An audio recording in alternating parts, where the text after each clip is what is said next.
Baik, selamat malam. Pada kesempatan kali ini, saya akan mempresentasikan tugas chapter 11 dari akuntansi keuangan menengah pertama. Masuk soal yang pertama, exercise 11.3. Gosby again membeli aset pabrik baru pada 1 April 2019 dengan biaya 774.000 diperkirakan memiliki masa pakai 20 tahun dan nilai sisa 60 euro. Periode akuntansi Gosby adalah tahun kalender. Pada soal ini kita diinstruksikan untuk menghitung penyusutan untuk aset ini untuk tahun 2019 dan 2020 menggunakan metode jumlah angka tahun. Yang B, hitung penyusutan aset ini untuk tahun 2019 dan 2020 menggunakan metode saldo menurun ganda. Ini untuk yang A, 20 dikali 20 tambah 1 dibagi 2 sama dengan 210.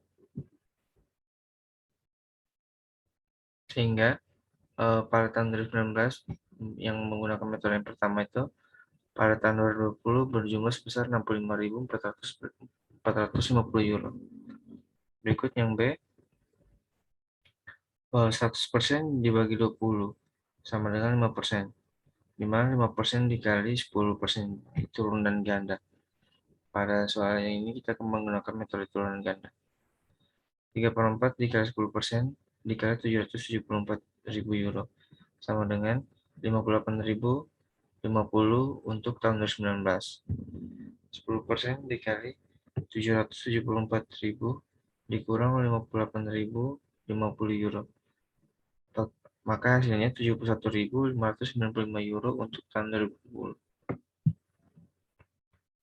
Exercise 11.9. Marof Manufacturing memiliki peralatan yang terdiri dari 5 komponen berikut.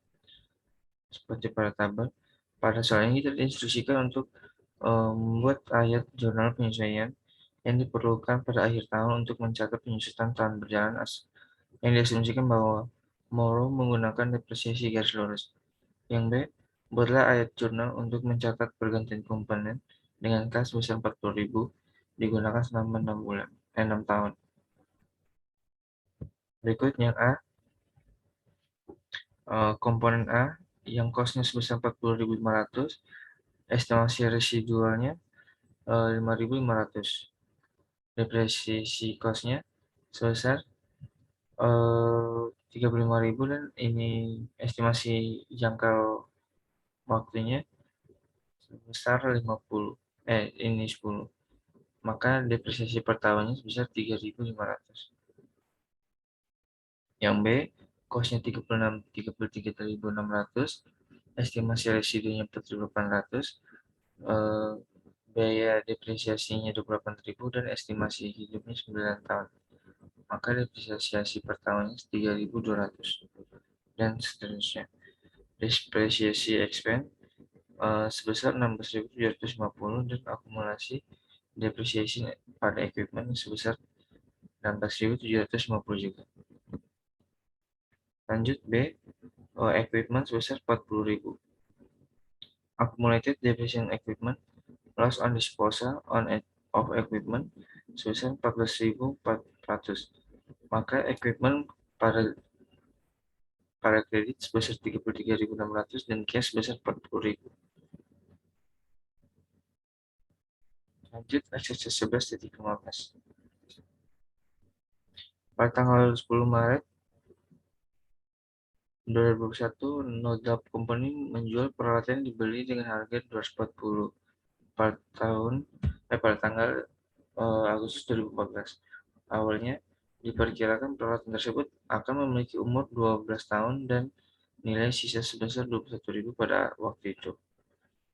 Dan penyusutan telah dihitung atas dasar itu. Perusahaan menggunakan metode penyusutan garis lurus.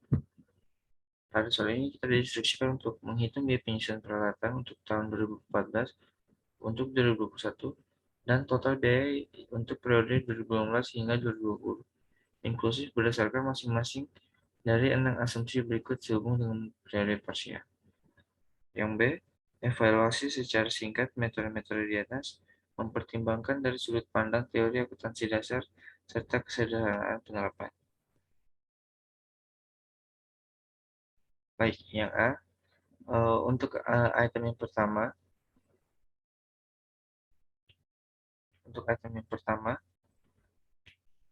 pada tahun 2014 sebesar 6.650 dan 2015 sampai 2020 sebesar 109.500, pada tahun 2021 sebesar 3.400, maka total pada um, item yang pertama itu 119.550.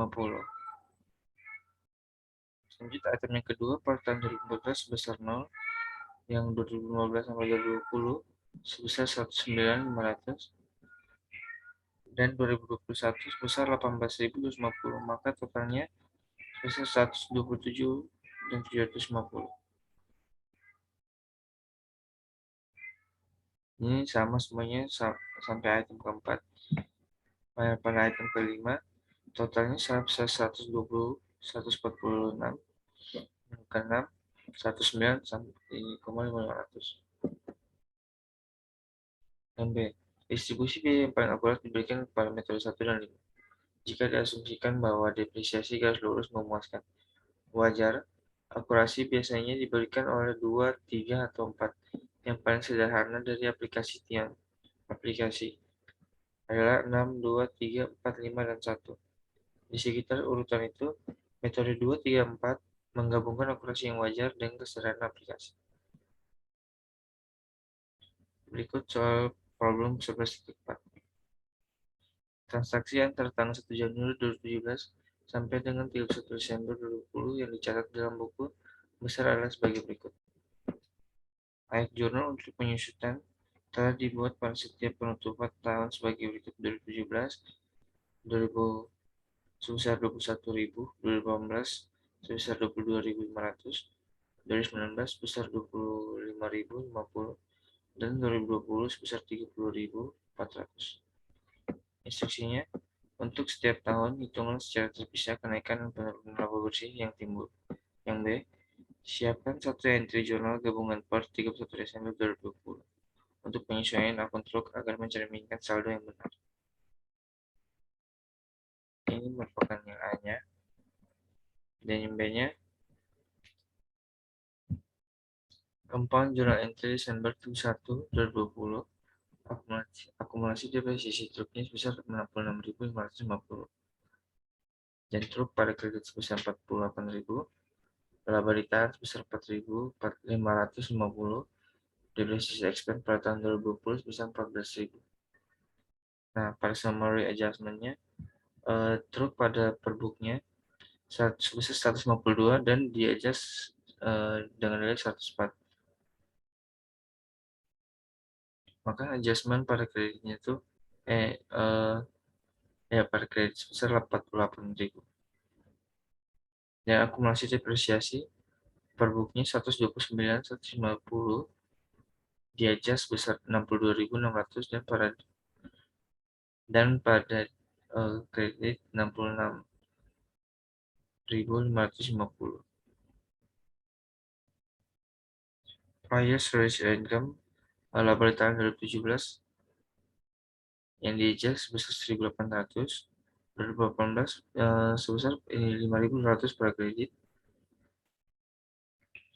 dan ini laba di tahun 2019 pada kredit sebesar 1.150.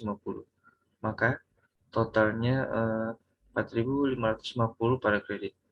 Depresiasi expense pada tahun 2020 sebesar 14.000 pada kredit.